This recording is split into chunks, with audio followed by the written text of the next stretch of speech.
2020 was a crazy, twisted, mess up year for a lot of people, with consequences that will echo for years to come. And then we have EFAP. Being the times, this year saw a lot of rambunctiousness, as there was the unveiling of oh so many hot takes, Movie Bob and Cosmonaut reaching higher planes of villainy, and the YouTube chat doing chat stuff. There was definitely a lot of divisiveness, but one thing we can all get behind is that the memes were still of a high standard.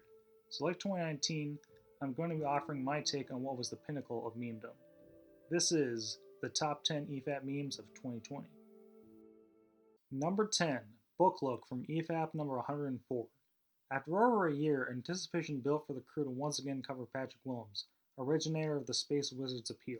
This is a movie about space wizards intended for... With Rise of Skywalker coming in to subvert expectations and Patrick's distaste being well known, a two-parter was done to look at both parts of his what do we want from a Star Wars movie video. Yet oddly enough, the meme train didn't really roll with his Star Wars take, but rather his outfit, which spurred on a debate amongst the EFAP folks about whether a t-shirt under a blazer was a viable look, with Weekend Warrior taking particular offense to Rax's assertion that it wasn't. A poll was created to decide, but due to Jay slipping up, the option of bad look ended up being book look, which was both humorous and yet oddly fitting. Number 9, Gimli from EFAP number 93. The Lord of the Rings has certainly played a huge part in the EFAP lore, from highlighting the significance of Haldir to informing us of the nature of Dix Ex Machina. But probably the most significant Middle-earth related event to befall EFAP this year came from covering Cinematic Venom's takedown of the Peter Jackson trilogy. It did not go well. A lot of weak arguments against the beloved films were made, but the most memorable was the reading that Gimli wanted Sam and Frodo to die. Needless to say, this obvious error in judgment reevaluated the level of wrongness one could achieve in movie criticism. It was a take so legendary, it has ended up in the EFAP Hall of Fame, which we might get back to later. Number 8, Intellectual from EFAP number 78. As alluded to previously, with Trost coming out at the tail end of 2019, a lot of takes on the film were carried over to 2020. While TLJ fans and haters alike bashed the film, there were a few, including Ben Shapiro, who were on board. One such individual was Thought Leader, who offered a defense of the film. And yet, once again, the meme did not come from the Trost take itself, but from a most ironic of errors. It seems that his tagline at the time, an intellectual approach to film, had a typo, so intellectual was misspelled. And obviously, screwing up such a key word was going to lead to humor, and this new term would go on to be known as intellectual, which has since been used to mock folks who might think themselves a smart pants. Thankfully, though, Thought Leader took his coverage on the meme in stride, and has joined forces with the Toxic Brood, proving himself to be a pretty clever fellow. Number 7, Self-Aware Cringe from EFAP number 78. Again. From the earliest days of EFAP, Jay has always been reliable for generating memes. In addition to Book Look, another meme to make the list this year emerged in a stream covering Hello Greedo's The Rise of Skywalker made me appreciate The Last Jedi even more. During the part where he was discussing his love of Luke in the film, and how his worldview was destroyed, this eventually led to discussion of the prequels because of Luke's questionable perspective and how Palpatine could have stabbed Mace Windu and then dabbed. This brought up the Hulk dab scene in Avengers Endgame, to which Jay replied he had come around on it due to the cringe of it being self-aware.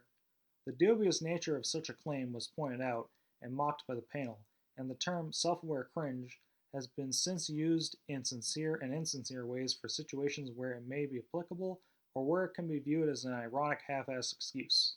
Number 6, Feel from EFAP number 78. I swear I did not plan for this to keep happening. The objectivity versus subjectivity debate has been one of the most persistent battles of the podcast, and there have been many contenders on the subjectivity end of things. But it's doubtful that a less impressive plea of it has been represented in such a memey way prior to Hello Greedo. In the prelude to his aforementioned TLJ appreciation video, he talked about how he wasn't a detail-oriented viewer. He then brought up the Holdo maneuver as an example of something that people object to on the grounds that it doesn't quite make sense and breaks the lore of the Star Wars universe. To which he posed the question, but how did it make you feel? This immediately led to laughter and bafflement, given that the frustration over the numerous questions the introduction of this move raises, and just being generally miffed about it, should be a pretty obvious feeling in and of itself. That combined with Greedo's dragged out emphasis of the word feel made the phrase ripe for memery, solidified by his following coverage in EFAP number 80, and it would find its way in the previously mentioned Hall of Fame of poor arguments. Number 5, Ruined Grandma from EFAP number 83. It's fair to say that Rags is one of the more chaotic and unpredictable of the EFAP band, serving as a good counterpoint to the stoic and reserved Longman. You called it a flag! So it would make sense something he said would make the list somewhere.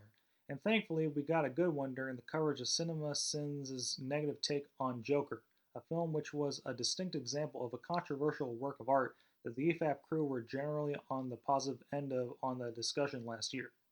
Not long after remarking on the complaint about the logo, Rags, seemingly unprompted and out of nowhere, began telling this tale about some situation during Christmas, which is superior to Halloween, where his parents told him, God damn it, Rags, you ruined Grandma. The framing of this was so suggestive and a bit dark that even after more of an explanation, it's become a constant in the Rags lore, which Mahler himself even predicted would happen. Number 4, Alfred from EFAP number 70.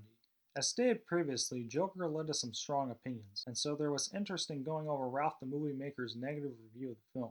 As was to be expected from most Joker criticism at this point, his arguments weren't particularly convincing. However, things took a turn for the bizarre near the end of part 1 of the coverage. While going on about the story's Batman connection, he cut to the scene of Alfred confronting Arthur and asked, Is this guy supposed to be Alfred? This was such a random detour in the review, with no real elaboration or follow-up, that it was pretty hilarious. The phrase would take off in a similar vein to that one meme with the guy and the butterfly, and variations on the phrase also became quite popular. And undoubtedly, this would make any appearance or mention of Alfred a little funnier from now on. Number 3, Joel from EFAP number 97.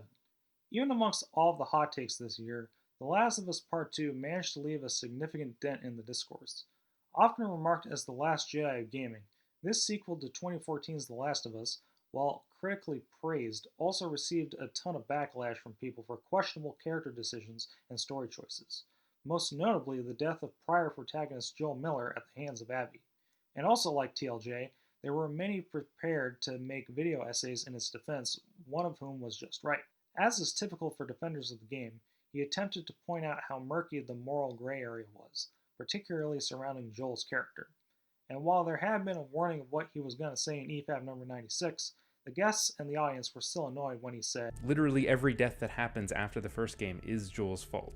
This obvious and simplistic extreme eventually led to many other bad things being attributed to Joel with very little evidence. Joel's meme status would further be enforced in EFAP number 98 by Cosmonauts' disbelief that he was a beloved character, despite clear evidence to the contrary, and Jim Sterling would also crap on him in EFAP number 100, despite previously approving of the character. Still, regardless of all the mean words thrown at Joel, he will continue to be appreciated both sincerely and ironically by the EFAP community. Number 2, Little Clown Boy from EFAP number 87. Tonal Loke has certainly had one of the greatest arcs in the saga of EFAP. Starting with some less than stellar content, he swiftly redeemed himself in the eyes of the regulars with some better thought out material. He's actually put out a good video. This culminated in his guest appearance on EFAP number 100, where the crowd was enthralled by his stories and wisdom. But that has by no means made him incapable of delivering some awesome memes. And one was created during a look at one of his gamer cooking videos, What Would Kratos Order at a Restaurant? When describing the god's many feats, he mentioned how his favorite moment in God of War 3 was the boss fight with Poseidon, in particular the ending where he grabs him Like a little clown boy. The phrasing of this was so odd and unexpected, it was pretty much immediately picked up as a term to be frequently used, and would prove useful to describe silly people in the future. Honorable mentions. Hate Piano from EFAP number 69. No Time to Explain from EFAP number 85. Press X to Bob from EFAP number 73. And Sport from EFAP Gaming number 8. And the number 1 EFAP meme of 2020 is No from EFAP number 85. Frankie has been a frequent guest for quite a while, and the EFAP community has been in awe of his passion and his wacky Australian nature. But this year he was given special interest due to how he says no.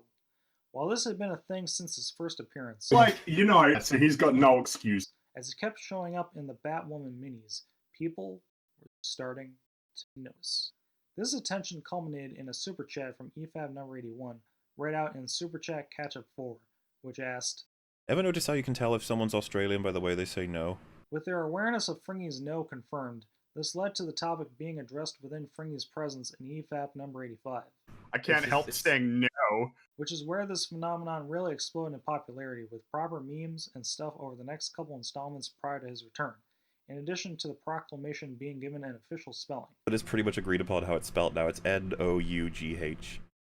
It's dough, but no. No! The meme's popularity even resulted in an official emoji for the EFAP Discord. If that's not a sign of fame, I'm not sure what is.